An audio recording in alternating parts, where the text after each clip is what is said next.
Hi, welcome to Kanaka's kitchen. இன்றைக்கி நம்ம கிச்சனில் லேயர் சப்பாத்தி தொட்டுக்கிற உருளைக்கிழங்கு தேங்காய் பால் குருமா தாங்க பண்ண போகிறோம். எப்படி பண்ணுறதுன்னு பார்க்கலாம். அதுக்கு முன்னாடி நம்ம சேனலை சப்ஸ்கிரைப் பண்ண மறந்துடாதீங்க.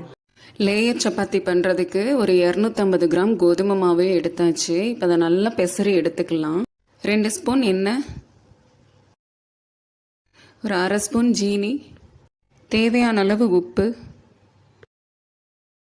இப்போ சேர்த்த உப்பு, ஜீனி, எண்ணெய் எல்லாம் நல்லா மிக்ஸ் ஆகுற அளவுக்கு நல்லா பெசரி விட்டுக்கிற வேண்டியதுதான். கொஞ்சமாக பச்சை தண்ணி சேர்த்துக்கிறேன். கொஞ்சம் கொஞ்சமாக தண்ணி சேர்த்துட்டு நல்லா சாஃப்டாக சப்பாத்தி மாவு பதத்துக்கு பெசரி எடுத்துப்போம். இப்போ நல்லாவே பெசரி எடுத்தாச்சுங்க. நல்லா சப்பாத்தி மாவு பதத்துக்கு. இங்கே பாருங்கள், இந்த மாதிரி நல்லா தொட்டால் சாஃப்டாக அப்படியே இருக்கணும்.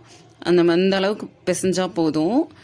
இதை ஒரு அரை மணி நேரம் தட்டு போட்டு மூடி வச்சுட்டு இப்போ ஒரு அரை மணி நேரத்துக்கு அப்படியே இருக்கட்டும். இப்போ அரை மணி நேரத்துக்கு அப்புறம் பாருங்கள், மாவு நல்லா உப்பி வந்துருச்சு.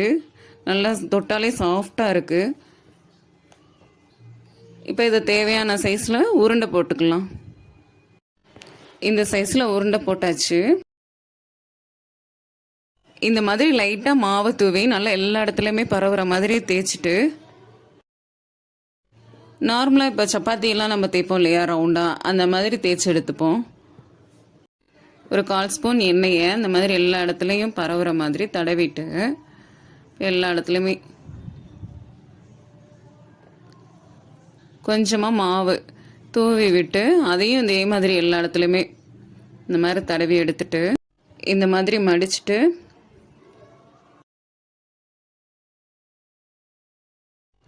திரும்பவும் 1/4 ஸ்பூன் எண்ணெய் விட்டு நல்லா எல்லா இடத்துலையும் இந்த மாதிரி தடவி விட்டுட்டு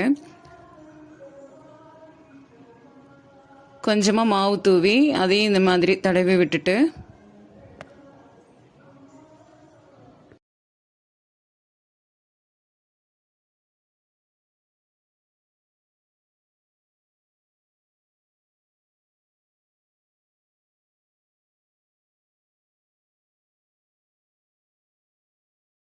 சப்பாத்தியை கருக விடாமல் சுட்டு எடுத்துக்க வேண்டியதாங்க.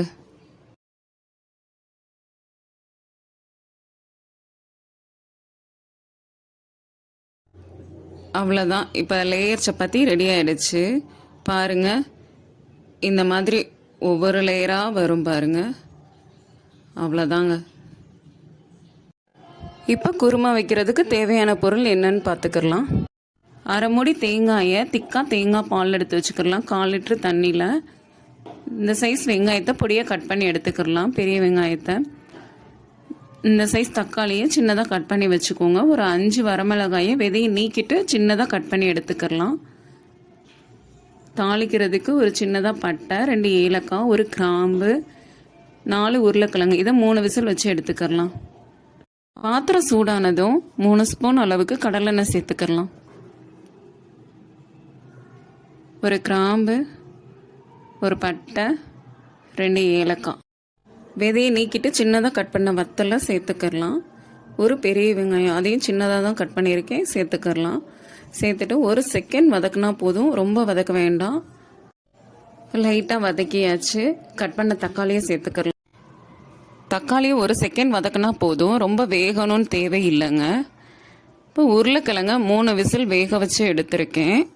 அதை நல்லா மசிச்சு வச்சுருக்கேன். அதையும் சேர்த்துக்கலாம். சேர்த்துட்டு அதையும் ஒரு செகண்ட் வதக்குனா போதும், ரொம்ப வதக்க வேண்டாம். உருளைக்கிழங்க வதக்குனதுக்கப்புறம் 1.5 டம்ளர் அளவுக்கு தேங்காய் பால் திக்காக எடுத்து வச்சுருக்கேன். அதையும் சேர்த்துக்கலாம். சேர்த்துட்டு நல்லா கிளறி விட்டுக்கலாம். 1/4 ஸ்பூன் மஞ்சத்தூள் சேர்த்துக்கலாம்.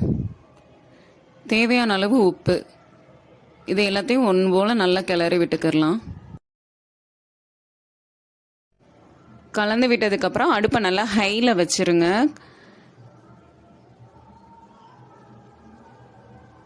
இப்போ கொதிக்க ஆரம்பிக்குது. ஒரு 2 கொதி கொதிச்சா போதும். தேங்காய் பால் சேர்த்ததுக்கப்புறம் ரொம்ப நேரம் கொதிக்க வேண்டாம், நல்லா இருக்காது குருமா. அதனால 2 கொதியிலேயே அடுப்பை ஆஃப் பண்ணிடலாம்.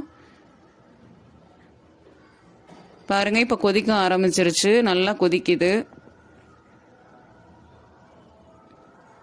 அவ்வளோதாங்க. இப்போ அடுப்பை ஆஃப் பண்ணிடலாம்.